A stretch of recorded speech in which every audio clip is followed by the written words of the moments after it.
रूपपुर बाजार के एक कोने में अपनी छोटी सी ठेली लेकर सुजय खड़ा था। चारों तरफ वो आस भरी नजरों से देख रहा था। उसे विश्वास था कि गरम गरम आलू के पराठों का स्वाद लेने के लिए कोई ना कोई ग्राहक जरूर आएगा। लेकिन काफी देर बीत जाने के बाद भी कोई नहीं आया। सुजय बहुत गरीब है। हर दिन बाजार में अपनी ठेली लगाकर स्वादिष्ट आलू के पराठे बेचकर अपना घर चलाता है। हमेशा की तरह आज भी वो सुबह से ग्राहकों के इंतजार में था।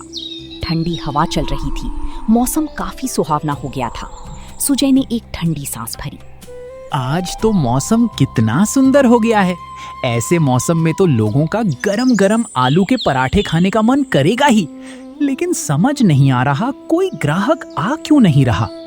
जब वो उदास होकर सोच रहा था, तभी गांव के कुछ लोगों को अपनी ठेली की तरफ आते देखा।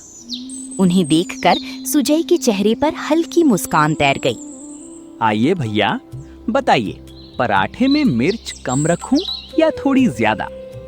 अरे सुजय भाई, तुम तो जानते ही हो कि मैं ज्यादा तीखा नहीं खाता, बस हल्का सा मसाला रखना। ठीक है भैया, हमेशा जैसा स्वाद मिलता है वैसा ही बना देता हूँ। सुजय ने खुशी खुशी चूल्हा जलाया। तवा गरम हुआ, लेकिन तभी अचानक आसमान में काले बादल घिर आए। ठंडी हवा के साथ बिजली जोर से कड़कने लगी। अरे नहीं नहीं भाई, मेरे लिए पराठा मत बनाओ। मैं तो सामने विकास के ढाबे पर जाकर खाऊंगा। इस बारिश में यहाँ ठेली के पास खड़े होकर कौन खाएगा? लेकिन विकास के ढाबे पर कितने महंगे पराठे मिलते हैं, और सच कहें तो उसके हाथ में वो स्वाद भी नहीं है जो सुजय भाई के पराठों में है। स्वाद अपनी जगह है भाई, लेकिन मैं थोड़ा ज्यादा पैसा देकर आराम से छत के नीचे बैठकर बारिश का मजा लेते हुए गरम पराठा खाऊंगा। सच कहूं तो इस बारिश में मैं भी यहाँ अकेले खड़े होकर नहीं खाना चाहता। मैं भी तुम लोगों के साथ ढाबे पर ही चलता हूँ। अरे भैया, आलू का मसाला तो तैयार ही है, बस 2 मिनट दीजिए, अभी गरम गरम बना के देता हूँ। ये पराठा किसी और ग्राहक को दे देना, हम ढाबे पर ही जा रहे हैं। गांव के सभी लोग विकास के होटल की तरफ चले गए। सुजय चुपचाप उन्हें जाते हुए देखता रहा। मन के भीतर आशा की जो छोटी सी किरण जगी थी, पल भर में बुझ गई। सुजय की ठेली के ठीक सामने ही विकास का बड़ा होटल था। वहां खाने के दाम ज्यादा थे और स्वाद भी आम था। लेकिन बारिश से बचने के लिए लोग आराम की तलाश में उसी होटल की ओर जा रहे थे। विकास अपनी दुकान में भीड़ बढ़ते देख मन ही मन बेहद खुश हो रहा था। बाजार के बाकी सभी दुकानदार अपना सामान समेटने लगे, लेकिन सुजय शांत खड़ा रहा। अरे सुजय, तुम अभी तक अपना सामान नहीं समेट रही, घर नहीं जाओगे? भाई, आज सुबह से 1 रुपए की भी बिक्री नहीं हुई। खाली हाथ घर लौटूंगा तो पत्नी को क्या जवाब दूंगा? वो भी आस लगाए बैठी है। सोच रहा हूँ थोड़ा और इंतजार कर लूं, शायद कोई ग्राहक आ जाए। भाई सुजय, मौसम बहुत खराब है। ऐसे मौसम में तुम्हारा आलू पराठा खरीदने कौन बाहर निकलेगा? सामने विकास का ढाबा भी है, लोग वहीं चले जाएंगे। तुम बेकार समय बर्बाद कर रहे हो। हाँ भाई, थोड़ा सा और इंतजार कर लेता हूँ, फिर मैं भी चला जाऊंगा। धीरे धीरे सारे दुकानदार चले गए। सुनसान बाजार में सिर्फ सुजय की ठेली खड़ी रह गई। तेज हवा चल रही थी और बारिश की बड़ी बड़ी बूंदें गिरने लगी थी। सुजय अपनी ठेली को बचाने के लिए पास के एक पेड़ की छांव में जाकर खड़ा हो गया। काफी देर इंतजार करने के बाद भी कोई नहीं आया। थक हार कर सुजय ने आसमान की तरफ देखा। लगता है आज किस्मत में कमाई लिखी ही नहीं है।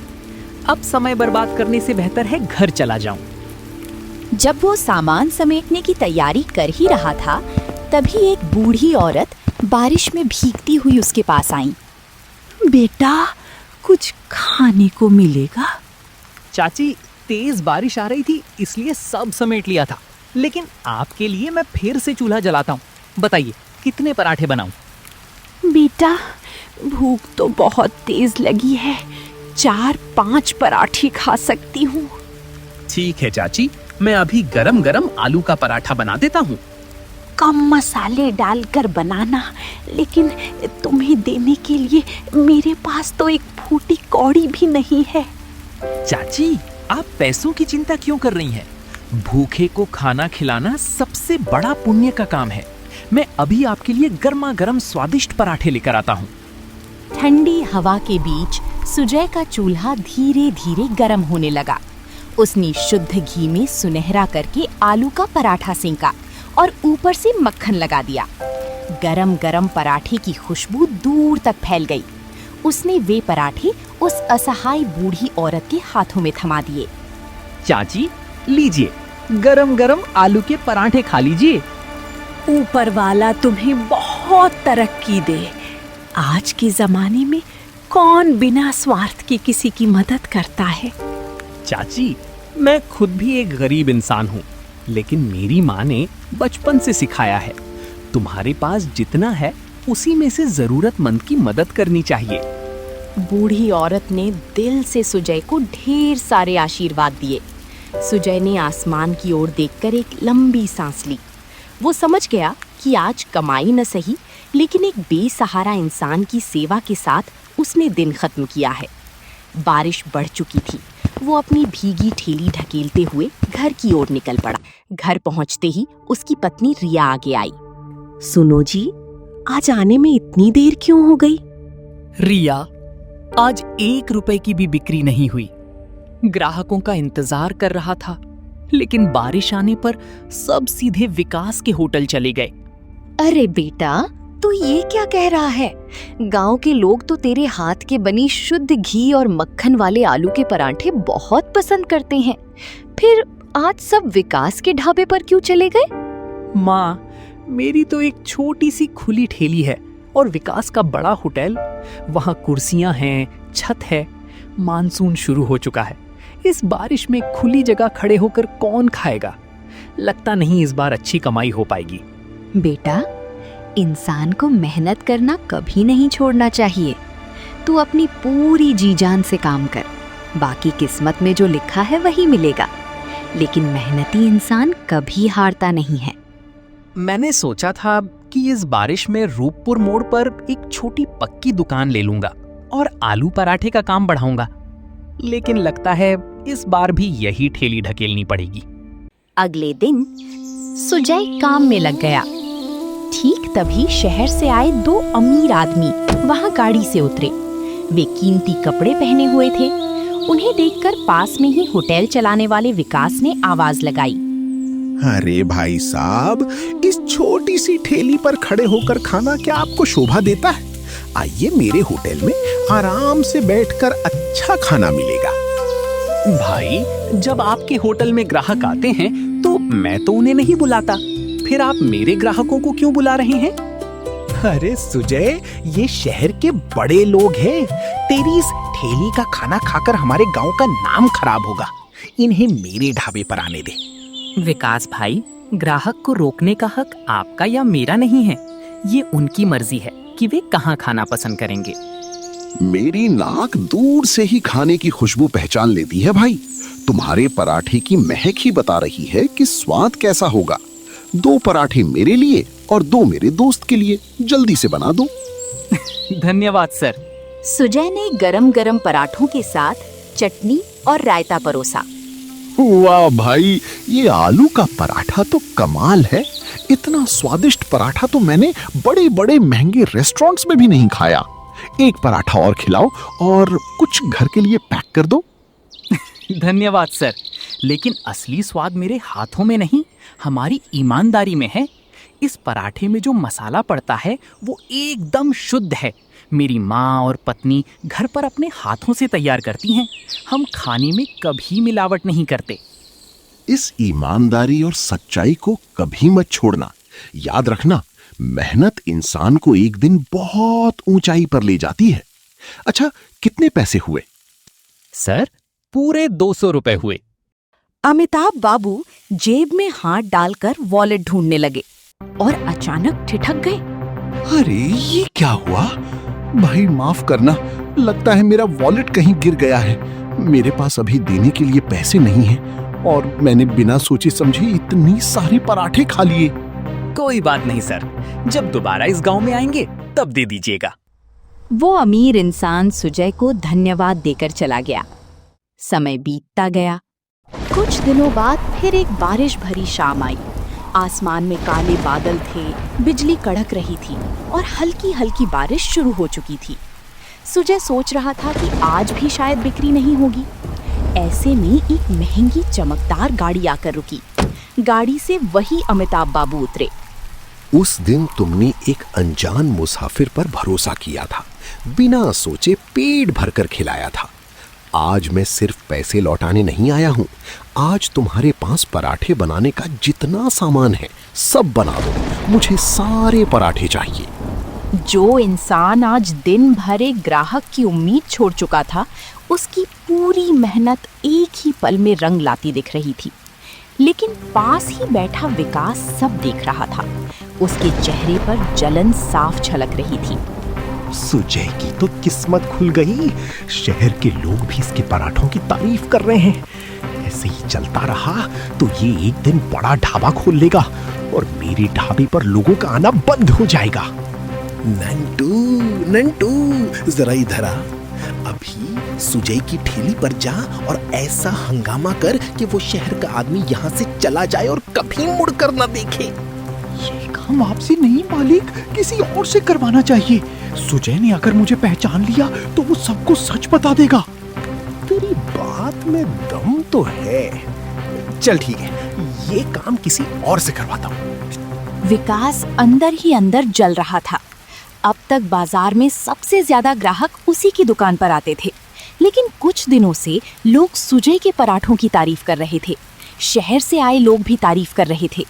जलन में अंधा होकर विकास ने एक भाड़े के आदमी को सुजय की ठेली पर भेजा। सुजय ने साफ सुथरे हाथों से पराठा बनाकर उसे दिया और खाते ही उस आदमी ने नाटक शुरू कर दिया। अरे कैसा पराठा बनाया है तुमने, बिल्कुल भी स्वादिष्ट नहीं है। इसे खाते ही मेरे पेट में दर्द शुरू हो गया है। लगता है गंदी जगह पर खाना बनाते हो और नकली मसाले इस्तेमाल करते हो। नहीं नहीं भाई, ऐसी बात मत कहिए। मैं बहुत साफ सुथरे तरीके से खाना बनाता हूँ। देखिए, मेरी ठेली एकदम साफ है और मसाला मेरी माँ पत्नी का बनाया हुआ है। जरा सी भी मिलावट नहीं है। तो क्या मैं झूठ बोल रहा हूँ? जरूर तुम्हारे पराठे में मिलावट है, तभी तो मेरी तबीयत खराब हुई। अरे गांव वालों, इसके आलू के पराठे मत खाओ, नहीं तो तुम सब भी बीमार पड़ जाओगे। सुजय भाई, 2 पैसे ज्यादा कमाने के चक्कर में बेईमानी शुरू कर दी। मसाले में भी मिलावट करने लगे। गांव के लोग भरोसा करके खाते हैं और तुम उन्हें धोखा दे रहे हो। विकास भाई, मैं भूखा मर जाऊंगा लेकिन बेईमानी से 1 पैसा भी नहीं कमाऊंगा। मेरे पराठे में रत्ती भर भी मिलावट नहीं है। मैं हमेशा ईमानदारी का ध्यान रखता हूँ। विकास और वो आदमी लगातार हंगामा करते रहे। उनकी बातें सुनकर बाकी ग्राहक डर गए और खिसक गए। अपनी ईमानदारी पर झूठा दाग लगते देखकर सुजय का दिल टूट गया। शाम को उदास होकर वो घर लौटा। माँ, मेरे पराठों में मिलावट की बात पूरे गांव में आग की तरह फैल गई है। आपको क्या लगता है, जब अमिताभ बाबू ये सब सुनेंगे तो क्या वे अब मुझसे पराठा खरीदेंगे? नहीं माँ, अब कोई भरोसा नहीं करेगा। अगले दिन नई उम्मीद के साथ सुजय ने फिर बाजार में दुकान लगाई। वो ग्राहकों का इंतजार कर रहा था। तभी विकास ने ताना मारा। अब यहाँ बैठकर मक्खियां मारने से कोई फायदा नहीं है सुजय। तेरे पास अब कोई ग्राहक नहीं आएगा। सुजय उदास बैठा रहा, लेकिन कुछ ही देर में फिर से अमिताभ बाबू की गाड़ी आकर रुकी। सर, आप गांव वालों की बातों पर भरोसा मत कीजिए। मेरा मसाला एकदम शुद्ध है। मैं ईमानदारी से काम करता हूँ। कोई मिलावट नहीं है। एक बार खाकर देखिए। सुजय, मैं किसी की बातों पर ध्यान देने वाला इंसान नहीं हूँ। तुम्हारे आलू के पराठे सचमुच बहुत स्वादिष्ट हैं, लेकिन उससे भी ज्यादा मुझे तुम्हारी ईमानदारी पसंद आई है। इसलिए मैं तुम्हारे साथ काम करना चाहता हूँ। सर, मैं कुछ समझा नहीं। आप मेरे साथ कैसा काम करना चाहते हैं? मैं काफी दिनों से अपना बिजनेस शुरू करने की सोच रहा था। हाईवे पर मेरी जमीन पड़ी है। हम वहां एक ढाबा खोलेंगे, खास तौर पर आलू पराठा और अदरक की कड़क चाय का। पैसा और जमीन मेरी होगी और स्वादिष्ट पराठे तुम बनाओगे। सुजय खुशी से झूम उठा और घर जाकर माँ और पत्नी को ये खबर दी। मैं कहती थी ना बेटा, ऊपर वाले के घर देर है, अंधेर नहीं। माँ, हम हमेशा उसी भरोसे और ईमानदारी के साथ काम करेंगे जो अब तक करते आए हैं। कभी खाने में मिलावट नहीं करेंगे, क्योंकि खाना सिर्फ पेट भरने के लिए नहीं होता, उसमें इंसान का प्यार और मेहनत होती है। धीरे धीरे हाईवे पर सुजय के आलू पराठे के ढाबे ने जबरदस्त नाम कमाया। उसके अच्छे दिन शुरू हो गए। अब वो एक सुखी जीवन बिता रहा था। दूसरी तरफ विकास के होटल की हालत बहुत खराब हो गई। दिन भर वो खाली बैठकर मक्खियां मारता था। ग्राहकों ने आना बंद कर दिया था। गांव वाले सच्चाई जानकर विकास का बहिष्कार कर चुके थे। कोई मुझसे कुछ खरीदने ही नहीं आ रहा। विकास, ये तो तेरे अपने ही कर्मों का फल है। तूने सुजय पर झूठा इल्जाम लगाकर पूरे गांव में उसे बदनाम किया था।